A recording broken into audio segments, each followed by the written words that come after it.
लेकिन दोस्तों, सहारा की कहानी में असली बदलाव तब आया जब सुभद्रा रॉय ने डिसाइड किया कि अब सिर्फ पैसा जमा करने वाला बिजनेस नहीं करना, बल्कि एक ऐसा नाम बनाना है जिसे पूरा इंडिया पहचाने।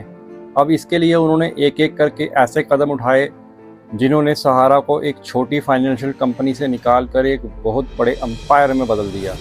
तो चलिए शुरू करते हैं सहारा की कहानी का part 2। Welcome to the show. My name is Paurush and you are watching dark files.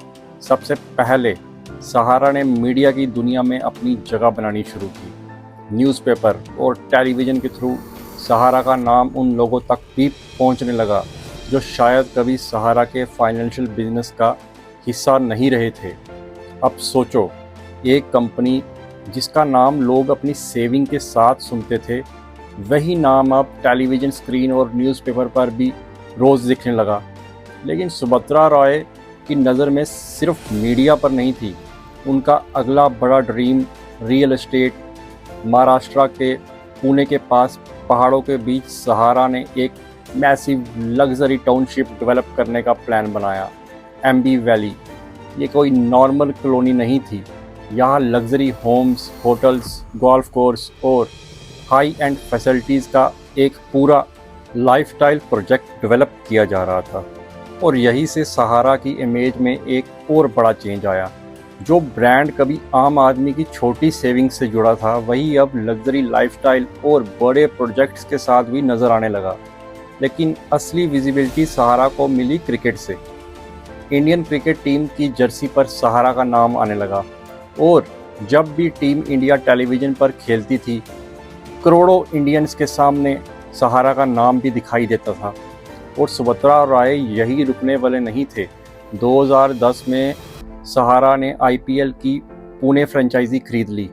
मतलब जिस नाम का लोग कभी अपनी सेविंग के साथ जोड़ते थे, वही नाम अब आईपीएल के सबसे बड़े क्रिकेट स्टेज पर भी आ चुका था। लेकिन सहारा का एक्सपेंशन अभी भी चल रहा था। ग्रुप ने एविएशन में एंट्री ली और एयर सहारा नाम से एयरलाइन भी ऑपरेट की। कुछ सालों बाद एयर सहारा को जेट एयरवेज को सेल कर दिया गया। लेकिन तब तक सहारा ये दिखा चुका था कि उसकी एम्बिशन किसी एक इंडस्ट्री तक लिमिटेड नहीं है। एंटरटेनमेंट में भी सहारा पहुंच गया। सहारा मूवीज़ स्टूडियो के थ्रू फिल्म प्रोडक्शन और एंटरटेनमेंट बिजनेस में नाम बनाया गया।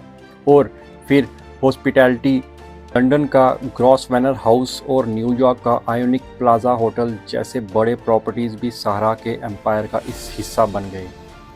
अब अगर आप सहारा का पूरा बिजनेस मैप देखो तो पिक्चर काफ़ी अनबिलीवेबल लगती है। Finance, media, real estate, entertainment, sports, aviation और लग्जरी होटल्स, एक ही ग्रुप, इतने अलग अलग बिजनेसेस। और इन सब के बीच सुभद्रा रॉय खुद भी एक बहुत बड़ा पब्लिक फिगर बन चुके थे।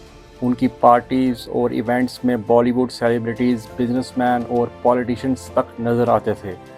2004 में उनके दोनों बेटों की शादी भी इतने ग्रैंड स्केल पर हुई कि पूरे देश में उसकी चर्चाएं हुई। सहारा शहर में होने वाले बड़े इवेंट्स और सुभद्रा रॉय की सेलिब्रिटी सर्कल ने उनकी इमेज को एक नॉर्मल बिजनेसमैन से बहुत आगे पहुंचा दिया था।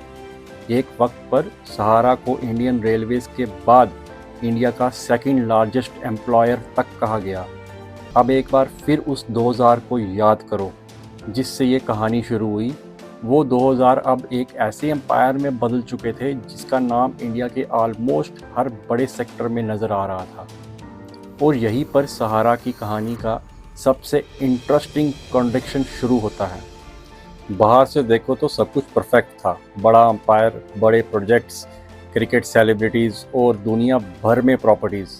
लेकिन इसी वक्त सहारा के फाइनेंशियल मॉडल को लेकर सवाल उठने लगे थे। आखिर इतना पैसा आ कहाँ से रहा था? इन्वेस्टर से जो पैसा कलेक्ट किया जा रहा था उसका स्ट्रक्चर क्या था? और क्या सहारा जिस तरीके से ये पैसा कलेक्ट कर रहा था वो लीगल ठीक था? ये सवाल धीरे धीरे इतने बड़े होने वाले थे कि बात बिजनेस मीटिंग से निकलकर रेगुलेशंस और कोर्ट्स तक पहुंचने वाली थी। और दोस्तों, यही से सहारा की कहानी का मूड बदलना शुरू होता है। अब तक हम सिर्फ एक बिजनेसमैन को देख रहे थे जो 2000 से शुरू करके अंपायर खड़ा कर चुका था। लेकिन अगले पार्ट में हम देखेंगे इसी एम्पायर के अगेंस्ट वो लीगल बैटल कैसे शुरू हुई, इन्वेस्टर्स के पैसों का सवाल कैसे उठा और कैसे सुभद्रा रॉय का बनाया हुआ एम्पायर धीरे धीरे टूटने लगा। सहारा की कहानी का सबसे डार्क चैप्टर हम देखेंगे पार्ट 3 में। जय हिंद दोस्तों।